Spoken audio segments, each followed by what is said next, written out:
Let us go ahead and get into the next one here and talk about episode 2, which is Dreams in the Witch House, based on a story by H.P. Lovecraft, directed by Stuart Gordon, who's really known for his, really known for his H.P. Lovecraft adaptations. Of course, did Re-animator, he did From Beyond, he wrote Honey, I Shrunk the Kids, which is something a lot of people probably don't know, probably his biggest hit of a movie, any project that he's ever been involved with.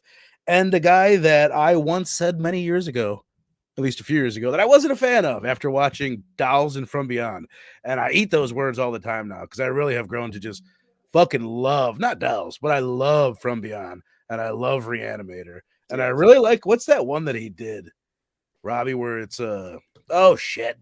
It's the two actors from Beyond and Re-animator, and they're in a castle. Castle Freak. Yeah, that's another wild one.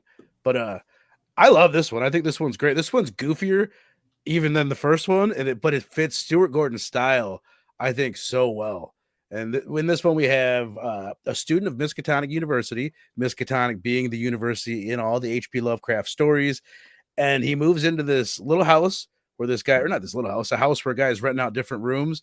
And it turns out that there's a witch that is fucking using other dimensions to influence people. And basically there's this rat with a human face and they're getting people to sacrifice babies. And then all this guy's caught up in this web of baby sacrifice. And that's been going on for at least 300 years.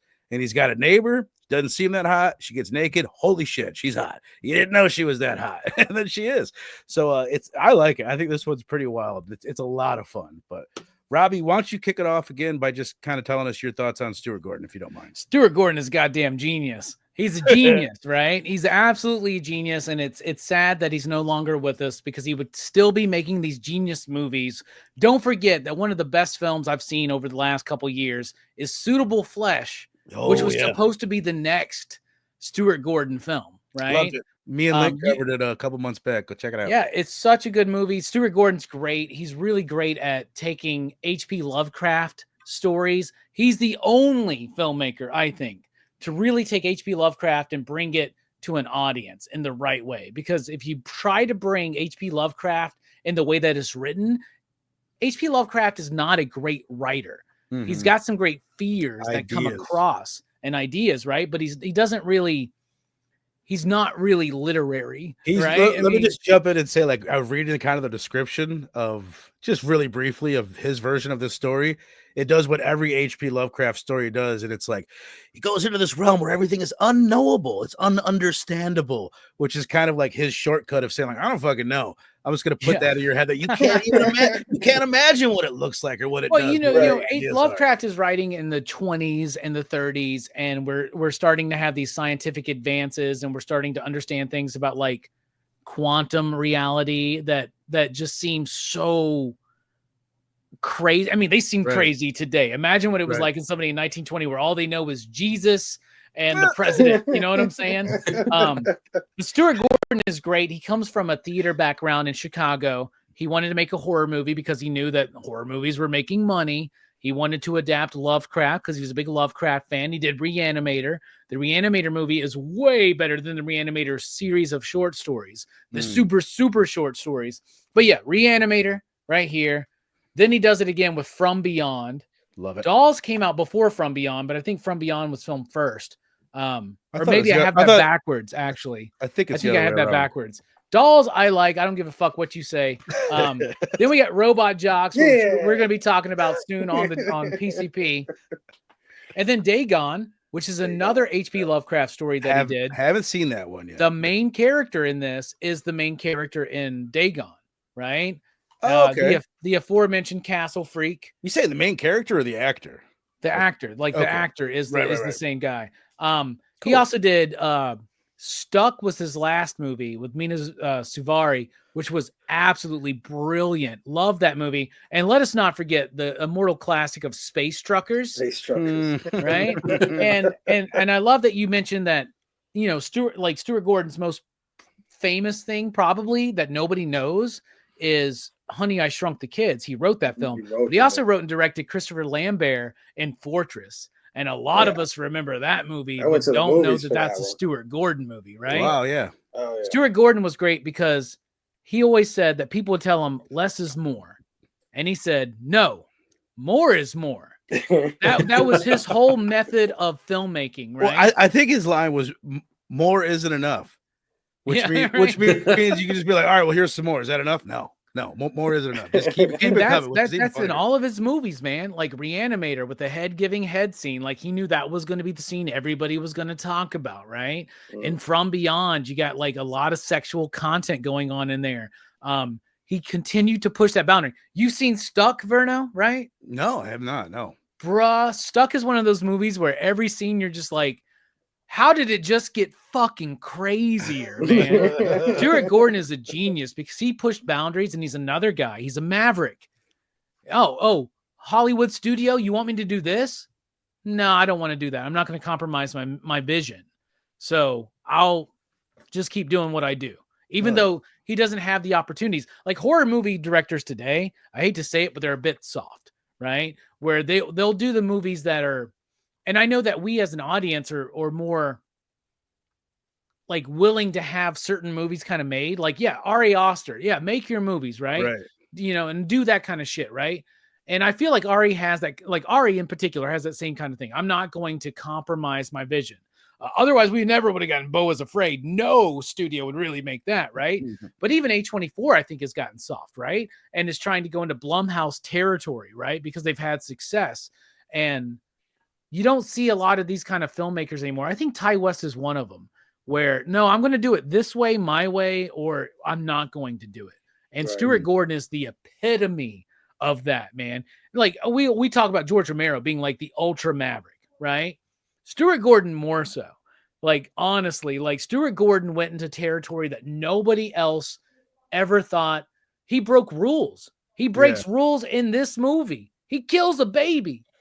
You're not supposed to do that in these movies. Not even John Carpenter would do that. And everybody in all the masters of horror, they were all like, oh fuck, Stuart really fucking went too far in this one, right? That's what they say, but that's what Stuart was trying to do in every movie he ever tried to make. Hell yeah, man. Like I said, he has just become one of my favorites. And this does just fit his style so fucking perfectly.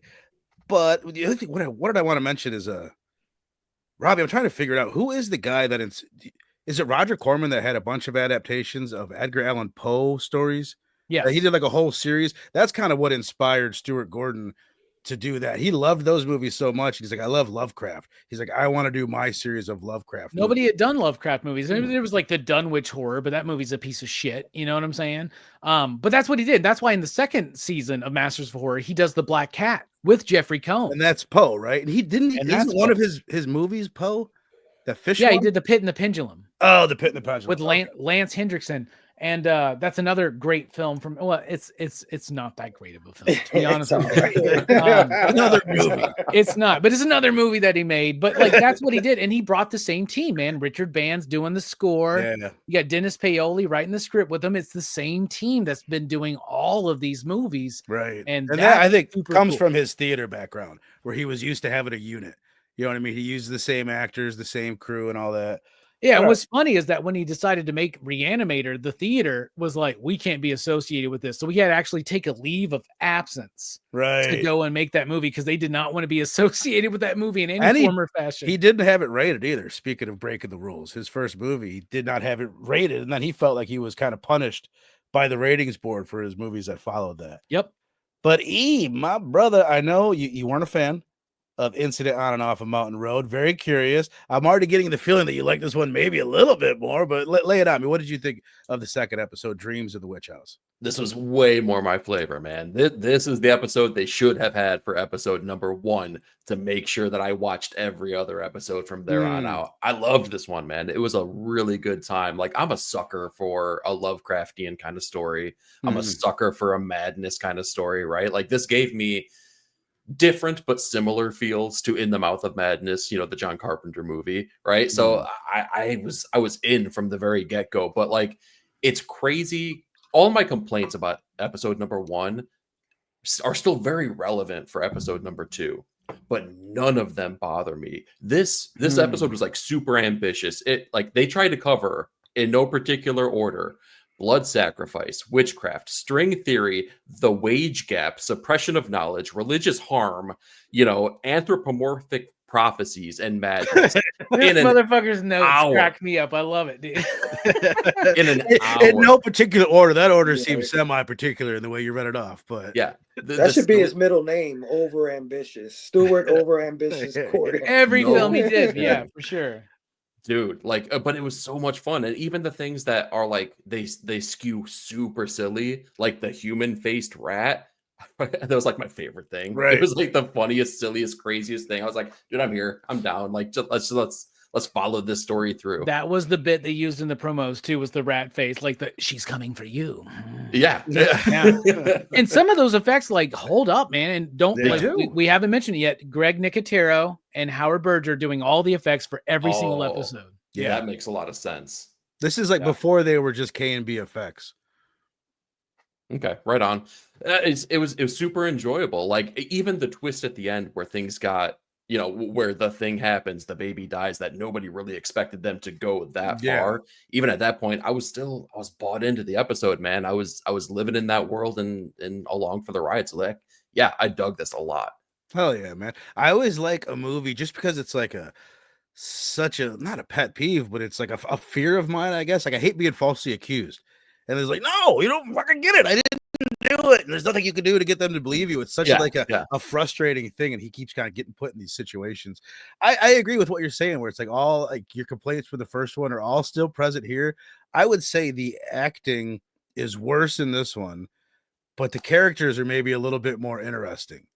Like, I don't think any of them are bad, but like they're great. But all the characters are cool. Even the landlord, you've got the goofy guy that was killing babies in the past, the witch, the hot fucking neighbor. It's like, but none of them are great. But I'm interested in all of them. But Fable, my brother, again, first time watch for you. What'd you think of the episode 2?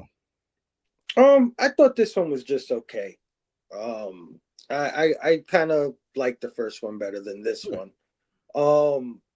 Well, I'm starting to think I don't like witch stories because every Fair time enough. we watch something about witchcraft, I'm like, oh my God, I always don't like it. I don't know what it is. And I also feel like this movie is like Stuart Gordon's greatest hits in an episode. Like, because like even the main character to me gives me Jeffrey Combs vibes. Like I thought he was his son. I was trying to look that shit up. It's like, is this Jeffrey Combs' son?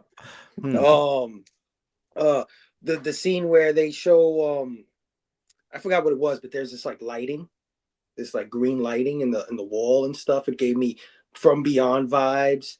The chick that like you said, she wasn't too hot when you first see her, but then she gets naked. It reminds me of the girl from Beyond too. Same way, she gets naked, and it's like, oh, so this is like for me. This was like playing Stuart Gordon's greatest hits in an episode, like just truncated, really small. Right. I almost feel like that's what Masters of Horror, like that's kind of what I would want from it. I don't want to watch it and have it not feel like the director. You know what I mean? Like some of them, I think, oh, look at how I've grown. Don Coscarelli wants to show us how he's grown. It's like, no, go do the shit that I know you for. Well, the other thing with like I didn't get that that from the Phantasm. I didn't get Phantasm vibes until I saw the Tall Man. Well, like, even that, right. like, Well, what that's is what I'm Don saying. It's so Coscarelli's different. style, right? Like, I don't think he ever had the ability to really cement a style, right? Yeah. He's the most commercial out of all the Masters of Horror films or filmmakers, which is crazy to me because nobody ever gave him the chance. But he's the one. Like, is Beastmaster somehow comparative to Phantasm? No, not at all. Right. You can't tell that's the same person, right? Right. But I do love a good Lovecraftian tale. I love how he mixes technology with mysticism and magical stuff. Like, this can be explained. This is not just, some weird shit that you're saying. No, there's some science behind this. And I've always appreciated him doing that. And I like the goofiness of it too. The fucking rat face thing. And at the end, he eats through the guy. Like that shit was ridiculous. But sometimes I listen, these kind of twisted tales, I don't think should always have a happy ending. But I'm like you, Vern. I'm like, damn, but he never got to prove that it was fucking that he wasn't Right. crazy. You know what I mean? Right. He still dies at the end, which again, I'm all for the twisted ending where people die and it just nobody wins. But I you know, I'm like you. I felt like, damn, you know what I mean? Right. Well, it goes back to what They kind of the find point out. you've raised a lot, which I always think about when we get a bleak ending. Did they deserve it? Did they earn And it? this Yeah. guy is definitely did not deserve to die at the end. Like I can get behind that 100%. But I still don't mind that he died. I still like. Yeah, I always yeah, like a yeah, bleak yeah. ending. I like a gut Yeah. punch. Not that this one leaves you with a gut punch. It's kind of that nice balance. I like a movie that makes you go, "Oh fuck," you know what I Yeah. mean? And this So does it's that where you, like the you guy goes, laugh at how it's like kind of sad. the guy goes, we found bones from like 300 years ago and this knife and Right. So he does this kind whole, of. Some people yeah. believe him. Some And people like he's the guy vindicated walked away. It's like, two yeah, but people. who's gonna believe that? Yeah, exactly. He just walks away like, ha ha ha. There is something funny about it though. Like it is somewhat satisfying. They're like, okay, at least those two know who I feel like I'm shipping them. I don't know if you guys picked up on that, but I think those two need to get together. The two at the end, Why not? sharing evidence back right? and forth. I don't know. I felt something there. But all right, all right, hell yeah. Robbie, what do you think of episode 2? Oh, you know I love it. You know I love it. I think this is a great continuation of the exploration of H.P. Lovecraft and his themes by Don Coscarelli, by Stuart Gordon, right? And what I love about it is, yeah, I there was a period of my life where I loved movies that didn't give us happy endings because that was a rarity, right? Things like Chasing Amy, right? I still say that's my favorite Kevin Smith movie because it gives us a real, honest ending, but it doesn't give us a happy ending, right? And Stewart does that in his fucking films. You know, look at Re-animator. Look at how it ends. Right, yeah. Right? Look at Look From at Beyond. Like, look at these movies. Like, they don't end right. And that's kind of part of the Lovecraft thematics is that it's about the cosmic joke, right? And the biggest cosmic joke is this, that you think that you are significant, right? And that's what Lovecraft's work is all about, is that I don't give a shit who this college student is, how bright he is, how good of a dude he is. It doesn't matter because the universe exists and there are forces in the universe that don't give a shit about you, whether they're conscious or anything like that. Who gives a fuck? But even just like forces of nature, right? Like, do you think gravity gives a fuck about us? No, it doesn't, right? And that's what Lovecraft's trying to like portray. And I think Stuart Gordon does that in a great way that's very accessible for horror fans because he gives us the violence, he gives us the gore, he gives us the nudity. He does this in all of his films, but he does it in a way that fucking doesn't titillate, right? Like the sexy scene in this movie, what's the big climax of it is nasty ass witch tits. Extra you know what I'm nipples. saying? Extra witch nipples. Yeah, Like, dude. what? So I love that. I think it's a great continuation of his exploration of those themes. I love the stark nature of the story. I love the performances. I think Dreams at Witch House is fucking fantastic. And when this series first came out, I was living in a bachelor pad with two other homies, right? And I had the back room that was like, at some point, I guess this room had sinking a little bit or whatever. And I had weird ass angles in that fucking room. And when we watched this, we were developing like an idea for like a show called The Pad. And I was like, we got to have an episode where like somebody comes and rents out this room and the weird fucking angles and they don't even know, but some Lovecraft fucking shit's going to come out of the walls and stuff like that. I love those ideas. It's very Hellraiser to me. It with does with fit. that That's a aspect. good yeah, point. absolutely. It's got that aspect, 100%. Clive Barker has a Lovecraftian Yeah, to him for sure. absolutely. It's a good point. I'm right there with you guys, man. I think, like I kind of already said my bit. It's just fun. It's got a lot. They jam pack a ton into these episodes, like thematically. But it's just so goofy, and that chick is so hot that I guess that's what I have to say on it. But all right, we'll go ahead and wrap it around then. Start us out with your grade, man. I'm gonna flip it back around here. I gave the first episode a 2. I'm gonna give this one a 4, though, man. I had such a good time with this one. Like, even the things that didn't make sense, it didn't matter. Nothing bothered me. Like, it was just a fun romp, man. I would go on this ride over and over. Yeah, hell yeah. All right, hell yeah. 4 from E. You guys in the chat too, if you've seen this one, what do you got? But Mr. Fable, where you at on this one? Are you flip flopping? No, I'm not flip flopping. This one didn't step too down for me from the first one. I do love Stuart Gordon. I do love his themes. I do love all of that stuff. I was gonna give it a 3.5, but that chick changed my mind, man. I'm giving it a 3.69, man. Yeah. She got a lot going on. I hate that. I feel like, man, if you guys listen to the Heretic episode that we did, I was being way too pervy. And if you listen to the Smile 2 episode we did, Robbie was being way too pervy. So we'll calm it down. Well, speaking of being pervy, man, if you think that chick is hot, she looks like she belongs on Reality Kings, like what Monster Curves. She would be on the Monster Curves sub channel for Reality. She's got curves for sure, man. Woo. Every time I see a body like that, I just imagine, like, I wish I had some Hot Wheels. You know what I mean? It'd be so fun. Anyway, Robbie, what are you giving it, brother? I'm gonna give this one a 4.69, man. I fucking love it. I think it's up there. It's not as good as Re-animator or From Beyond or even Dagon or Castle Freaking, right? Things like that. And it's because, you know, he doesn't have the time, he doesn't have the budget. But honestly, some of these filmmakers may have had a bigger budget for this hour-long episode than they did most of the movies in their career. Yeah. Right. Yeah. And I think that, and I love what E said, very ambitious. It's a very ambitious movie for what it is. And these are movies. They're short, but at the same time, they get the job done. They get in and out. So I'm going to 4.69, man, because Monster Curves and Monster Angles. So how about that? and Monster Truck Hot Wheels, baby. All right. So hell yeah, man. I'm going right there. I'm staying with a 4, man. I think both these episodes that we talked about, they have their strengths and weaknesses. But I have a feeling I could probably do almost every one of these episodes, and I'm going to end up giving almost all of them a 4. Because they're limited because of their budget and their datedness, and you know. Oh, there are worse ones. Trust me. You're gonna. Yeah, well, I haven't got there yet. Everything I've seen has been about a 4. Wait till you see the ice cream for ice cream one. That's like the fucking worst, man. Okay. Hell yeah, man. So a 4.69 from Rock and Robbie, a 3.69 from Mr. Fable, a 4 from E and I, and a 4 from Chill Out Man in the chat. So hell yeah, man. Episodes 1 and 2, Masters of Horror. Now here's the thing. I would say go out and check them out. And I will say go out and check them out, but you've got 10 days to do it on Tubi. I don't know if you guys noticed that. Oh, they're going away? They're expiring, and I think it's actually 11 days. So go check them out while you still can. I don't know if it's going to pop up somewhere else. Oh, I'm definitely doing that, dude. Yeah. I already started episode 3 because I'm like, oh no, I saw the names attached, and I was like, I have to watch. Which one's episode 3? Yeah, what is it? Chocolate. Because like the Blu-ray sets they put out are by alphabetical order, which is weird. So there is a comic book, by the way. Dance of the Dead, Toby Hooper. Oh yeah, that one's all right. I like that one. I think that was it's all right. cool. Yeah, that's good. It's probably a 4. I thought it was. It's, you know, there's like a Buffy the Vampire Slayer-ness to this series. You know what I mean? They're not a million miles away from each other in terms of quality.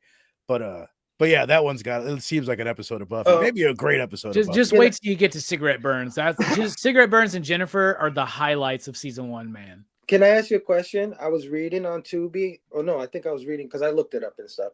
They said episode 13 never aired. It did. It was too hard. It was too hardcore for Showtime. Even Tubi. Is this how it was meant to be, or did they? Yeah, it is because they didn't air it on Showtime, but they did put it out on the DVD release. Okay, and now it's actually tame comparatively because they said they aired it on Reels, but they edited it to be less of whatever it was. Yeah, the one you should get on Tubi should be the more full version, like one. Okay. Yeah, Takashi Miike. It's Imprint, and Imprint is like fucking dope, man.